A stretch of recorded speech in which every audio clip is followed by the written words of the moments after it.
It used to be the case that every field instrument and sensor needed its own operating program, and that was before the leading companies in industrial automation got together to formulate the PACTware operating environment. Hi, I'm Tim Webster. In this series of videos, engineers from Vega and other members of the PACTware Consortium provide a series of concise tutorials on the features of PACTware and how it provides a uniform environment for the setup and diagnostics of field devices and communications elements from different manufacturers.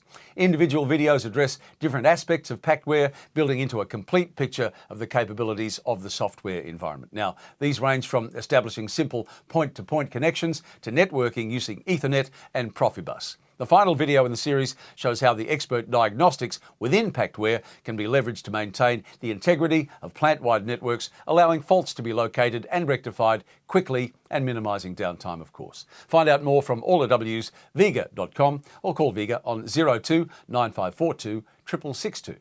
Thanks for watching.